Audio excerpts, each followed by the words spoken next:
আসসালামু আলাইকুম। লক্ষ লক্ষ লোক আজকে এখানে হাজির হয়েছে, পথে ঢেউয়ের মতো লোক আসছে।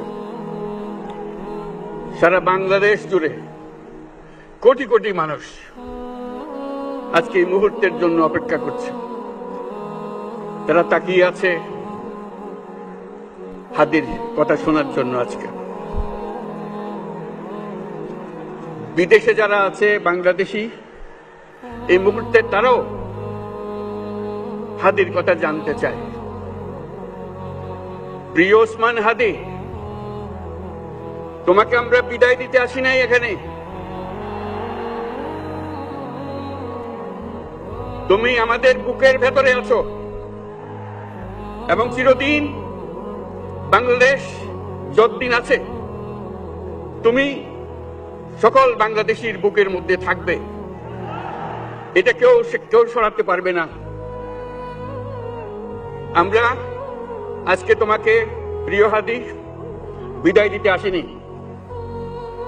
আমরা তোমার কাছে আমরা ওয়াদা করতে এসেছি। তুমি যা বলে গেছো সেটা যেন আমরা পূরণ করতে পারি, সেই ওয়াদা করার জন্য আমরা একত্র হয়েছি। সেই ওয়াদা শুধু আমরা নয়, পুরুষানুক্রমে বাংলাদেশের সব মানুষ পূরণ করবে। সেই ওয়াদা করার জন্যই আমরা তোমার কাছে আজকে এসেছি, সবাই মিলে যে যেখানে আছে।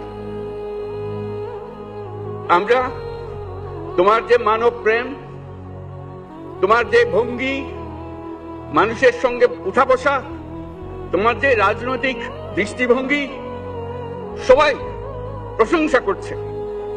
সেটা আমরা মনে প্রাণে গ্রহণ করছি, যে এটা যেন আমাদের মনে সব সময় জাগ্রত থাকে, আমরা সেটা অনুসরণ করতে পারি। তুমি আমাদেরকে এমন এক মন্ত্র কানে দিয়ে গেছো, সেই মন্ত্র বাংলাদেশের কেউ কোনোদিন ভুলতে পারবে না এবং এই মন্ত্র চিরদিন আমাদের কানে বাজতে থাকবে।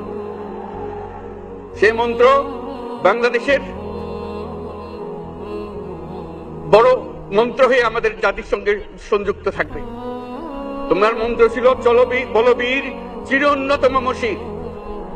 এই উন্নত মমশিরের যে মন্ত্র তুমি দিয়ে গেছো, সেটা বাংলাদেশি সন্তানের জন্মলগ্ন থেকে যতদিন সে বেঁচে থাকবে নিজের কাছে বলবে চল বলবীর চির উন্নত মমশির, আমাদের শির কখনো নত হবে না।